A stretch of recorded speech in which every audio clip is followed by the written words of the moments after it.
In this video, we will discuss about processing of salary when we pay advance to an employee. Sometimes there are situations where we are required to pay advance amount to an employee before their salary date. And on the date of salary payment, we are required to deduct the advance which we have paid. So how to pass entry for advance payment and how to process salary after deducting the advance would be discussed in this video. Now, in order to record advance payment of an employee, we need to create a payhead towards advance. So I already created a payhead called advance. So you can see the name over here. You can name it anything like advance to an employee and so on, and create this payhead type under loans and advances and specify the ledger group as loans and advances, and set the option affect net salary to yes, and specify the calculation type as user defined value, and save the payhead creation. After you create this payhead, you need to include this payhead in the employee salary structure. So what I did is I altered this employee details, and along with the salary payhead I included advance payhead which we just created, and save the employee details. Alright, so we are done with the setup. Now suppose if you have paid advance to an employee, then you need to pass a payment entry using accounting vouchers and using the payment voucher.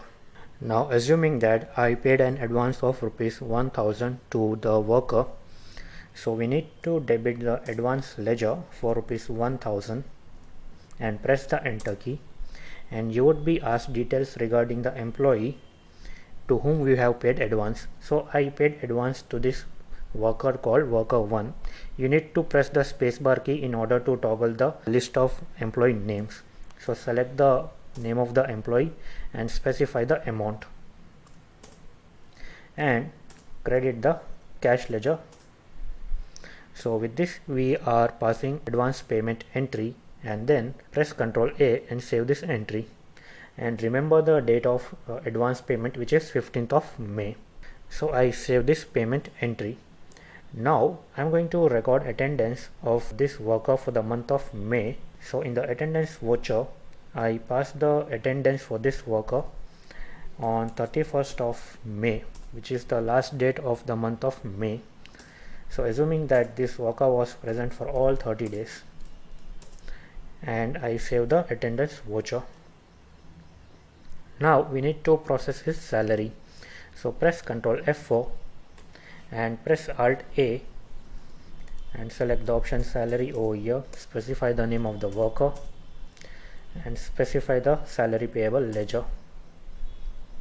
So assuming that his monthly salary is 10,000, his entire salary for 10,000 rupees is calculated because he was present on all the days. Alright, so we are done with calculating his salary. Now we are required to calculate the advance which we have paid to him. So press Ctrl F4 again at the payroll voucher, press Alt A and select the option user defined, and over here for the field payroll bank or cash ledger select the option salary payable. So already the advance amount is 1000, so specify it over here and press Ctrl A and save these details.